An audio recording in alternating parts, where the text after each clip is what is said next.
At Penji is our commitment to helping those who are making sacrifices to help others. Thank you to those making a difference in your community. We are currently accepting applications for Penji for nonprofits. If you know a nonprofit or you are one yourself, head over to penji.co and click on Penji for Good at the bottom of the website to learn how to qualify. If you are listening to this podcast and are not a nonprofit, well, welcome. Become a customer by using the custom coupon code within the podcast show notes. Proceeds of all sales goes directly back to the nonprofit from this interview. Now, back to the show. Alrighty. Hello, everyone, and welcome to Unified Purpose, the podcast where we share inspiring tales of compassion, resilience, and community spirit. Thank you so much for joining me. I'm your host, Shannon, Penji's partnership coordinator, and I'm here with a very special guest, Ariel Shelton from Philadelphia CultureWorks. Thank you for joining me today. I really appreciate it. Thank you so much, Shannon. Really appreciate you. I'm excited to be able to be in conversation with you. Thank you. Okay, perfect. So, start by telling us a little bit about yourself, how you got involved in Philadelphia CultureWorks, what it means to you, and everything that you think is relevant to say in between. Oh, okay, cool, for sure. So, I'll give a quick spiel about my background. I'm actually originally from Detroit, Michigan, and I grew up there for the first, 18 years of life. While I was there, I really benefited from a strong education system, public education system. Around the age of 11, my mom told me, as a single mother raising 3 kids, immigrant coming from Jamaica, that if I couldn't figure out a way to get a scholarship, I wasn't going to get into college.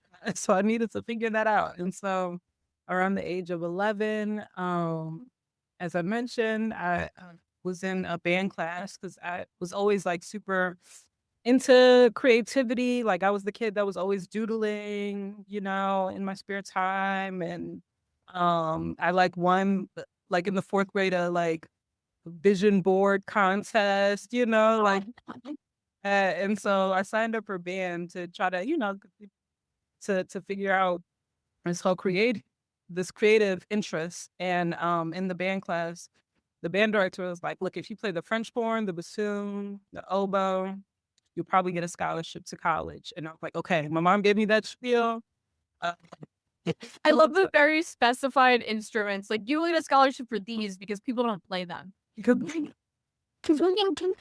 Exactly. But you hear that and you like, once I discovered the French horn, I was into it because I think it looks very cool to this day. Like, I love the French horn. Like, and then when I got a chance to learn more about it and like found out that it was the major instrument for so many movie soundtracks, like, all the Star Wars stuff, John Williams, of course, shout out to him because he highly features it. Like, anyways, it also just, made it clear for me that, sometimes there are things that you hear or experience on a routine basis and you don't even know what they are, like it just like the French horn. There's so many threads of like life lessons that I learned in exploring it, even outside of getting my scholarship to college, which I luckily did. I ended up getting a scholarship to Howard.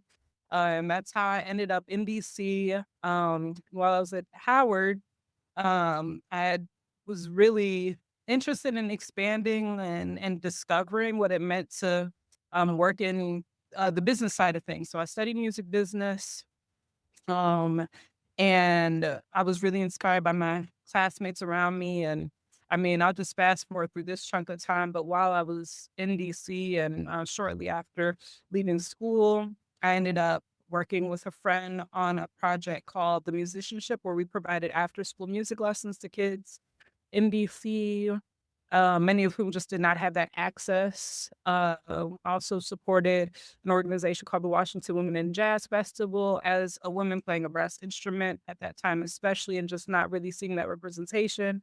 It was something I was really excited about. We ended up traveling to Sweden and producing a jazz festival out there, which also was super illuminating for me, just like the worldwide impact that jazz has. And yeah, all of that led me eventually to working at the Kennedy Center in their social impact department. all kinds of other steps in between. But those experiences over time added up and really showed me how many different options there were actually, in producing work and being creative and, allowing space for those that, are into elements of our cultural landscape that I mean, similar to the French one, right? Like you feel, but you may not have full words for or understand. And so when I found out about this opportunity at CultureWorks, I was really excited because with CultureWorks, we're an organization that supports 94 now different entities throughout the city of Philadelphia. And so there's never a boring day. There's always something to climb into and to discover. And I mean, I'm talking about projects like the Initiative for Better Gun Violence Reporting. Um, as we know, safety is a major contributing factor in our cultural landscape. So organizations that support the films of folks from the Latino community, and I could go on and on and on. Again, there's 94 of these organizations. And so essentially what it means to be a fiscal sponsor is we're the nonprofit and we share our EIN with all of these entities so they can go out for grant funding and they are fully compliant and can go forward in community and do the impact-driven work that they do in culturally responsive and diverse ways. And we also share a physical space. I'm actually here now in our co-working space, which is in Center City, Philadelphia. And with all of the shifts in terms of arts and culture in Center City, I'm just really proud and excited that we are able to house the space and maintain the space in a way that's sustainable and, makes it clear that, we're not going anywhere. We're, in this shared hub all together. So I could go on and on and on and on. Forgive me, but the journey that to where I am. No, that is beautiful. And it's really great to hear, one, to have learned more about Philadelphia Culture Works up to meeting you for the first time and now the second time. But to know that this is something that, like, an initiative that is happening is such a great thing to hear. I went to college in Philly, and went to school for political science and learned maybe way too much about how the government works and the funding in which goes to in Philadelphia. And it was very disheartening because I see Philadelphia as such a beautiful city full of so much culture and so much life. And there's so little money going to so many important things that I think would uplift the different communities here, that would showcase like how beautiful all these intermingling cultures that are in the city that you don't see everywhere else. And it's like, it's to know that that initiative is happening with Philadelphia Culture Work is so cool because there's all these different nonprofits that do a lot of different things.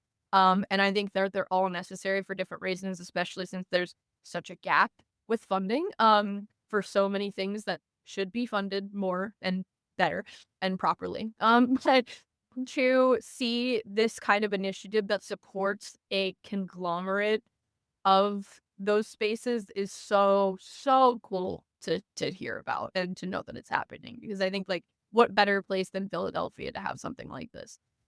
I really appreciate that. Look, and new to the scene. You said you went to college out here, so you here for some years, and it's been about a year and a half for me so far. So I'm still, getting the lay of the land, and I know it's for me, and it will never be a never-ending journey because the city is also changing tremendously, and will continue to do so. Um, but with all of that said, I mean, what has struck me and had me just so excited about being here is exactly what you're talking about. Like, Philly is such a special city, and it's so, I don't know if it's like people don't know, but and also I'm like, I feel like I shouldn't even talk about that though, because I don't want everybody to know just how You're gatekeeping Philadelphia. should be gatekeeping Philly because I love talking to everybody here. But what is there is just so special and remarkable and beautiful and like, yeah, there's so much coming from BC. I mean, BC had a lot, and I was really proud and excited to be a part of so much in DC as well, and to like help grow things, from the ground up in DC. And I always carry that with me. But being in Philadelphia, I feel like I've actually like, how do I say it? It's been humbling in a lot of ways because I'm learning so much from folks that have been doing like incredible work. I mean, I'm just calling in like all of these organizations, like the Asian market over in FDR Park during the summer. What? Like, Wonderful place. I actually know someone with a stand there, and they're like the most wonderful family. And it's amazing. And I know like Catsy, who's one of the people that supports that, she also has a project at CultureWorks for folks in the Laotian community and in the Cambodian community. It's also part of our whole zeitgeist. Anyways, I could go on and on about that like set of, community members and more. But anyways, I say all that to say like Catsy is a great example of someone where like, and I've mentioned this to her in passing, but I see her in her work and I'm so inspired by it because she was, I believe, like one of the first Asian American spoken word artists that was like recognized by Def Poetry Jam. I mean, there was like this whole video that came out about it recently, and I was like, "What?" Like, I just see you in passing through this. Like, there's just like layers of history and work is really what I'm trying to get at. With so many of the folks that we work with at CultureWorks, but then to your point, even in the larger like nonprofit landscape, it's so rich with culture and history and background. And again, that exists, of course, in DC as well, but here in Philly, it's special. It feels like there's a lot of meat, around. So yeah. no, I definitely agree. It's probably so wonderful to be able to be in the role that you are and be able to experience all of these different things that you probably, like, even as someone that has lived here for now 7+ years, I still learn about new things going on in Philly constantly that have been going on that I just find out, and it's such a cool thing because coming from a place that had very little culture when I was raised in. Um, I think that experiencing all of this is such a privilege. It's such a luxury to have, and not all cities have this much of it. Like this what's the word? Density almost. And it's very cool, and it's so small, which is so much better because you can actually experience all of it, and it's inclusive and affordable because Philadelphia, we love that. Philadelphia is affordable. We gotta keep getting people do so expensive. Okay, so I want our bread versus and what to do. I'm here. don't actually. It's the worst actually. Yeah, yeah. Don't have to make a soundbite out of that. Let's stupid. That's what we are. Well, a lot of Philly natives follow me on LinkedIn. I don't think they'll be really happy about my soundbite saying I hate this thing. But okay, so we've cheesed enough over Philadelphia. I'm gonna segue a little bit, even though I could probably talk about it forever.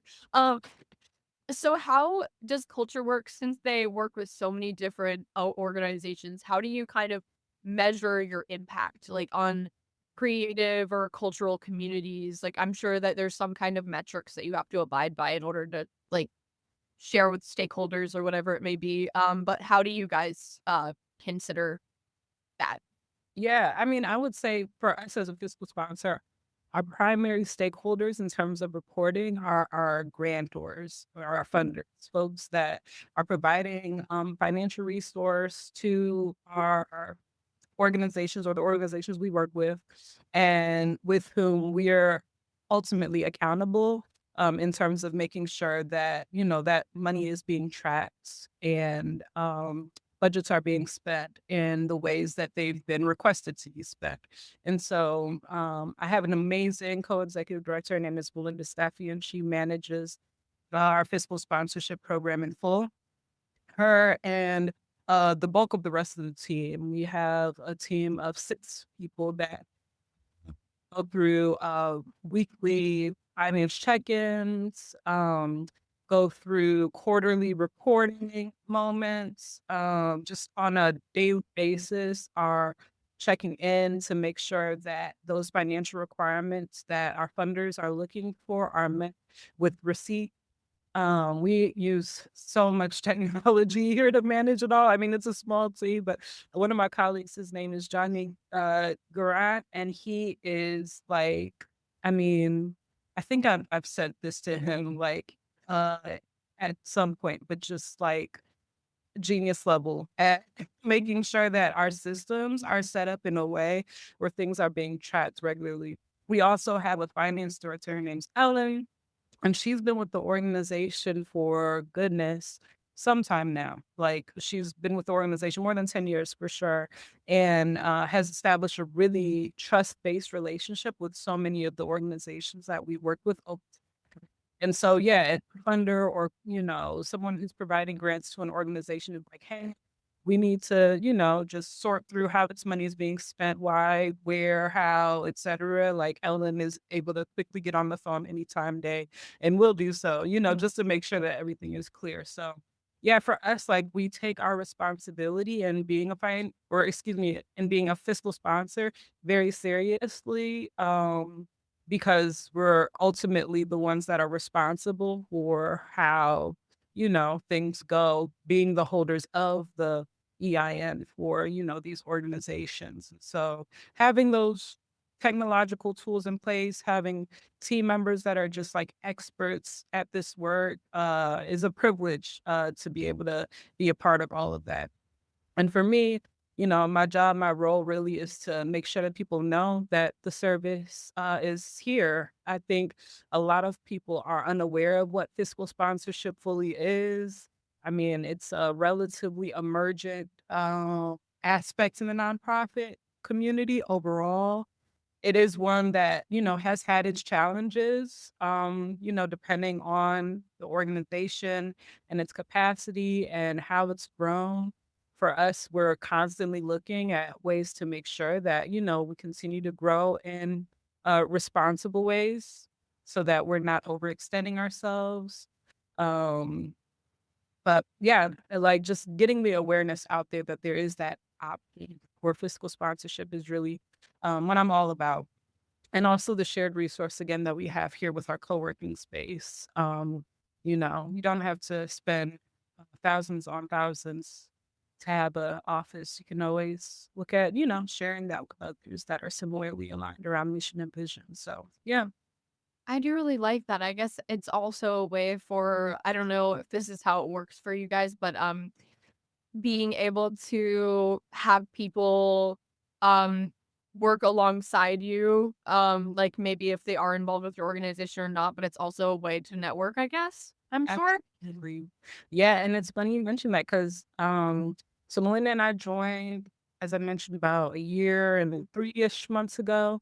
And one of the first things that we did was we held member meetups where virtually we, brought people together, paid for their time on the calls and just like asked questions about what their experience had been around fiscal sponsorship. And that was super illuminating. And those member meetup calls led to us procuring a grant where we're able to do this deep dive around our policies. And with all of that, we're doing a member summit for the first time in years. I don't think actually the organization has ever done this, where we're bringing together all of our fiscally sponsored members at Rec Philly, who I'm a huge fan of, Yes. the support organization. Hello. But yeah, so we're meeting up over at Rec Philly and we're bringing all of the members together to do exactly that. Network with one another, share with us transparently what their experience is, in her structure, and yeah, brainstorm and plan forward. So we're really excited to have the privilege of the network within the organization. That is so beautiful. That's such a nice place to get together and be able to communicate. I feel like that's that is it's such a privilege because I feel like there's so many as I mentioned before, there's so many nonprofits in Philadelphia that are like not communicating or don't like efficiently communicate or interact with each other. And I think that there's so many ways of using each other's work to be able to create something even better or to create like a good event that would work. Because a lot of people are serving the same population. And I noticed that a lot with this podcast where I'll tell people like, oh, there's this, your organization reminds me of this organization. Like I'd love to connect you guys because especially with Philly, there's so much overlap because there's so many unfortunately and fortunately, I guess there's so many communities to serve. Um, and I think that having these nonprofits be able to interact is such a beautiful thing because unfortunately it doesn't happen as often as I would like to see, I guess.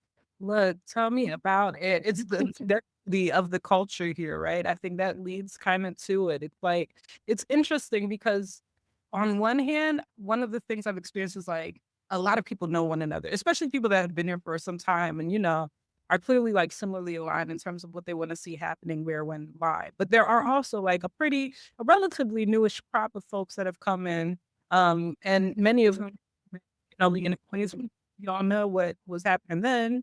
And so it's like, how do we start building stronger connections with one another? It's something that Melinda, my co-executive director, and I talk about all the time. One of the other things that we're doing at CultureWorks is every month on the third Thursday of each month, we're hosting space for folks to come together. So we're kicking it off in February 20th, actually. We're doing an event on historic preservation in a changing city.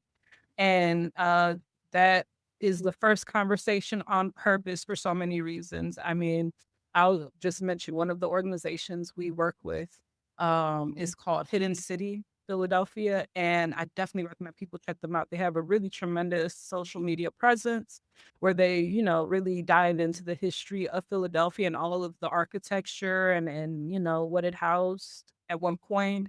They advocate for historic preservation in a really compelling way. But they're going to be a part of this panel discussion that's moderated by Patricia Wilson Aiden, who's over at the Greater Philadelphia Cultural Alliance, another support organization we're big fans of. Jill Pirtle from Marian Anderson House, Taib Smith, who's a local developer, and Oscar Bezert, who's done incredible work around historic preservation in Germantown through Keeping Society. And so, yeah, that first gathering is going to be one where, I mean, some of these people have connected with one another, from my understanding, but others have not. And then also bringing in an audience that is interested in this topic. I'm just really excited to see exactly what you're mentioning, like people building and rebuilding those connections so that we can work in the most efficient and strategic way possible around these causes. No, I love to hear something like that, especially with the architecture of Philly. It's one of my favorite things about the city is it's so beautiful. Here. But underrated. I was in the Wanamaker building the other day that connected to Macy's. Gorgeous. Like obviously Macy's is beautiful. I think they're closing unfortunately. But they, you see, historic preservation and the change in money. Lights away from us. Oh, so beautiful. I was never in the other side of it, but it's even more gorgeous than Macy's. And what's it called? The organ? Did you see the organ? yes, Okay. one of the oldest organs in the country or something like that, right? I remember reading the placard, but I can't exactly remember. It was moved there, which is insane. There's so many beautiful things. I literally remember the other day, being in Chinatown in like a kung fu tea. I think it was kung fu tea. And there is this building that is, I guess, foreclosed or something across from it. It is gorgeous. It's so weird too. It's very strange looking. But it is so gorgeous. And I'm like, if someone buys that building and tears off the facade, I'm going to be so upset. I'm happy. It's so great to hear one about so many different organizations working towards historical preservation because in Philly, it is such a gorgeous city. And they tear down so many buildings and make them look like the most modern, ugly thing. You know, Yeah. I mean, and I do also get the whole thing of like there are like a lot of these buildings and structures unfortunately have not been well maintained or or are not usable in their current way. But again, I mean, it goes back to that thing that you mentioned of like, how can we bring similarly aligned minds and resources, especially resources, to like come together and affect clear change? Like, I think that's really it's been the missing thing. Instead of it being kind of like disparate, like we've got to coalesce, I think, a little bit more deeply than we have been. So, Yeah, yeah. because there's other organizations that could probably help with like the construction aspect of that or something like that. And if they were connected, then this would be such a beautiful partnership. I think, and it's so, you see it so much because especially if you're involved in nonprofits and you see all the things that they do, you can see like the possibilities, but unfortunately, sometimes they're not connected or they don't know about each other. They don't even know the other one exists. So it's again, very cool that something like CultureWorks exists because that's such a big way of connecting those different organizations. And I don't know about a lot of places that do that. So it's very, very cool. Speaking of partnerships, um, how do you guys cultivate partnerships like all of these organizations that you work with, the 94, I think you said, how how do you choose them? Like, do they come to you? Do you seek them out? What's the process like look like, I guess? And um, yeah, how do you, I guess maybe advertise how to join in all that different stuff? Yeah. Yeah. So, I mean, you're speaking to the market department, as I mentioned, with all the work that we do, the bulk of our team is devoted to ensuring that we are crossing our T's, dotting our I's in terms of compliance for our members. And so that's where our energy really, really, really is spent. But one of the beautiful things that I have in this partnership that I've struck with my co-executive director, Melinda, is we both come in with a background around marketing and communications, and in doing so for community members who may not always be plugged in for whatever reason. So what we did, coming into the organization was we created or refreshed our website. This had already been underway right before we came in, but we inherited like a website that had been and reconfiguration. And with that reconfigured website, we have there a page devoted to learning more about our fiscal sponsorship program, seeing which organizations are a part of it. There is an application form that is open year round. We are at capacity right now, again, because, small 94 is a lot. boy, you have so much money. It's still I will say we're also like examining our onboarding and offboarding process, because there are some folks that come in and they say, "Hey, look, I just want to do this one project over the course of 2 years, and then I'm out." And so yeah, right now we're evaluating which of those organizations may not continue on, or are interested in going in different directions to get a better understanding of how many seats may reopen. So yeah, it is just like a consistent practice of looking at where we are, what our capacity is, and then, opening and reopening doors. Last year we did a couple of virtual calls that we shared through social media for folks to join. I also restarted our external email system that had been quiet for a few years, again, mostly during COVID, when we were trying to just make sure that we crossing T's and dotting I's and, complying in important ways. But yeah, I mean, I'm just thrilled and excited to be able to extend this word forward. And now that we're in a stabilized position, where we're able to let folks know that the option is there. And also there are other organizations that provide these services, like Urban Affairs Coalition. I believe they keep their doors very wide open. Their team has been there. I want to say they've been around for over 50 years. And yeah, so they have like an infrastructure that can definitely be utilized in the same ways as ours.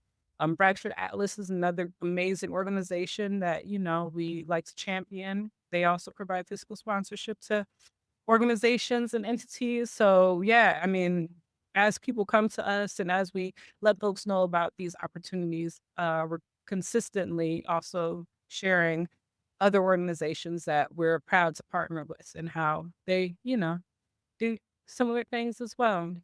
But I mean, I will say with our co-working space, that is something that I'm really excited to see come to life more readily as well. Like when I came in, I embarked on a campaign where we offered co-working at $50 a month. Uh, and you can cancel it at any time. And I mean, for me, that was super exciting because I just kept hearing people, talk about this loneliness factor or this missing of a community factor, and being able to like say, hey, for the price of like your internet bill at home, you could just like hang out here and get like coffee and tea, and there's a podcast room and a game room and like all these other amenities that we're able to offer through the co-working space. So I'm excited to see how that continues to build as well. We just welcomed in Philadelphia Volunteer Lawyers for the Arts. They're another partner of ours. They provide essential services, of course, to the community. So we're excited to have them here. And I mean, yeah, that's a whole other like arm of our work, right? Like just this co-working space and the shared resources that come into play. That Well, it's nice to see this vision that you have for what can happen, and I think that the co-working space, I think, is such a wonderful idea because having been remote for so long, it's something that I really value being in person. We got together one day last month, and I was so excited. I was dreading it for a little bit because I was like, "Oh, I have to leave my house really early in the morning," but then I got there, and it was just so nice. I think we just crave human connection, after, being remote or being even hybrid. I think it's just, it's like after COVID, there was this big boom of all these events and everything because everyone really wanted to interact socially. I think that even for the more anxious of us, I think that we still crave social interaction to a level, and it's really nice to have that ability, and especially with an organization as accepting as yours, I think it would be such a lovely interaction to have people come and share your co-working space and also learn about all these different nonprofits that do all these great things, and then, it's it's networking, but in a way that's not businessy. Yep. It's helpful. Yeah, that's exactly it. And we have like this big old kitchen island in the middle of our space. And oh my gosh, just last week we did for the first time, I think ever, a member that's been with us for some time shared with me like he'd never experienced it. But we had a cooking class. So we had a the making class. Yeah, right? On That this sounds awesome. thing. It was so cute. It was, I mean, like we reconfigured it so it was less co-working, but and more like, cooking class, like, but yeah, it was just really, really special to be able to like expand and utilize the space in that way too. It feels homey. We just moved actually into this co-working space in July of last year. So we haven't hit a full year yet. And I too am very excited to see like how the community comes together and like helps form the space out. So yeah, we shall see. Are there any other things that you're excited about for the future? I'm sure there's so many things. Having the 94 organization is charming, but it must be really really awesome because you get to experience all these new different projects. Is there Mhm. something that like you're particularly really excited about? Oh yeah. Mention. Yeah, I mean, there's something I'm getting into almost every day. Like Thursday, one of the projects we work with, it's called Rising Wing, and they're an organization that brings together arts administrators throughout Philadelphia, and it's like strictly just networking and building. And so they're hosting a gathering on Thursday. I'm going to go to. Yeah, so that should be really fun. And then what is it in February? I forget exactly the date, but I think it's February 22nd. There's going to be a quilt making class that our member at Tiny Farm Wagon is producing. It's going to be over at Bartram's Garden. Her name's Misty Soul. She's an incredible artist. So yeah, it's like constant. There's always an event happening. And on our website, another thing that we've been able to plug in is under news and announcements every month, the events that are coming up. Yeah. In March, I should also, I mean, I'm telling you, there's something like all the time. But right, we have a Drexel co-op intern with us right now. Her name's Nana. And she is producing an industry appreciation night. She not only is an intern at Drexel, working here, but she also bartends on the weekends. So this is a chance just, to give appreciation to folks in the service industry. Gonna have free drinks, an art showcase produced by folks in the service industry, good music, nice vibes. And that's gonna be a part of our third Thursday series, but in March. So yeah, I mean, that is something that I look forward to all the time. It's just like these events as they pop up. And it's going to take some time before I get to an event for every one of our projects, of course, but I'm on a mission. So yeah, it's been really good to experience those things in real life. No, it's so wonderful to see you excited about it. I think that would be something that would make me so happy to see constantly, especially to see all of the different influences that go into all of these different events. It must be so lovely to also learn every day about different cultures. I think that's such a wonderful opportunity to have. Do you work with mural arts by any chance? You know what? It's so funny because mural arts, some of their staff members are a part of the Rising Link Collective. So I've been able to connect through that Thursday arts admin gathering that I mentioned. We don't have like a solidified partnership with them, but I am a massive fan. I think I actually saw Jane Golden at the 40th anniversary celebration that they held over at Rec Philly last year. And I like fangirled for a moment, just saying, how much I appreciate the work that they've been able to do. I can only imagine how many challenges, getting all these amazing and diverse murals across the city. It's important work. So, no, we haven't solidified a partnership with them, but we definitely intersect in different ways. Well, if you ever want to connect, I've also interviewed them on the podcast. And they're so unbelievably lovely. It was a great conversation. I can't. Oh, not chill. Harry, Chad is the one that I've met through Rising with. He's so lovely. He was so lovely. He was such a wonderful person to have on the podcast. He's incredible. It was a really good conversation. I just love talking about Philly. I have nonprofits that are not from Philly on the podcast. But talking with you, talking with Chad. I also talked to a woman from the Global Philadelphia or organization. Is that what it's called? Have you heard of that? But I'm writing it down. That is also seems to have some parallels with your organization. I think that would be a lovely contact. I'll share all these things with you after the podcast. But her name is Zabet T. Luxing, and they basically it's similar because it's very funny. They also work on preserving culture. They do a lot of events for specific like nationalities or ethnicity in the city, and that was a very cool thing to learn about. But yeah, there's so many beautiful things going on in the city. Again, it's so incredible to hear that you guys are doing this, and also that you can continue to interact with other organizations. There's so much that can be done. Yeah, and I mean, I don't know about you, but I'll say for myself, being in person and experiencing like different cultural activities or activities like quilt making or just like hangouts with other arts administrators or, industry appreciation nights, these different activities are much more refreshing than doing this all day. So we're like, I'm like, I look at the time I spend on my phone and it's not healthy, and I think to myself, oh, I spent, let's say even like 2 hours here I could have spent like at least 30 minutes again learning how to quilt. I've always wanted to learn how to make a quilt, you know? So that's another thing that I just am like beyond grateful for, to be in a community where there is always something happening and something to do so that we're not trapped in this digital matrix that I think a lot of us have found ourselves in. But I mean, no shade to the matrix because clearly right here, right?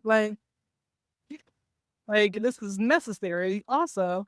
But it is like there has to be a balance at all times, you know? And I'm grateful that folks are so intentional and um they have so much contained energy and making sure that we're continuing to just like do the work and not get trapped in this other world that has been created for us, you know, for better or worse. Yeah. No, I think during the digital age, it's very difficult to um interact. I think it made it almost harder, especially for the people that have the most difficulty in social situations, I guess. It made it even like I guess a crutch. I'm not even shading the people that do that because I'm one of them. I think it was Yeah. very easy to not be involved in social situations because I could genuinely just avoid it. Um, but I realized how worse off I was after relying on it for so long. I think that um I don't know, human connection is so vital for I think just genuine well-being and happiness. I think that making those connections with people I am so happy that even though I work from home, I do this podcast because I do get to interact with people every day. No, different people. It is, and I get to learn all these different things. And it is such a luxury because I know people work from home and just click, click, click, click, click on their computer all day, or they write emails. And I would die if I was like that. I would die. And I no shade to those people if they love it. I'm happy for you. I can't do that. I'm not the type of person. Even my major was interacting with people and debating over different things, and that's like the best way that I think I find happiness. And I know it's not for everyone, but I think being able to find like-minded people, and especially when there's so much beautiful diversity going on in the city, it's so awesome to be able to interact with so many different groups, have different food. I think that's my favorite thing about Philly. Yeah. Yes, sir. And there's lots of stuff is happening right now too, right? Yeah. I Oh, keep sure. forgetting. Oh my god. I think I'm gonna miss it. It's a Oh, it's nice. Worker don't do it. Yeah. You know, I don't know if you have you heard about the cultural plan that's happening? There's a cultural plan.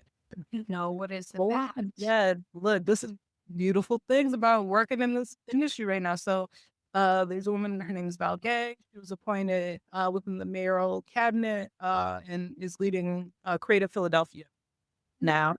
And that is housed within, yeah, our local government. And right now, they're embarking on creating a cultural plan for Philadelphia. There's never been a cultural plan for the city, and there are a few like outputs coming through that. One of them is a citywide cultural calendar that actually is available now, so that like you know if you're looking for events that are happening day by day, you get like a roadmap, which I find exciting. And these things, of course, right? I mean, going back to the whole technology of it all, right? Like it's beautiful that exists and it is on technology and it is helpful.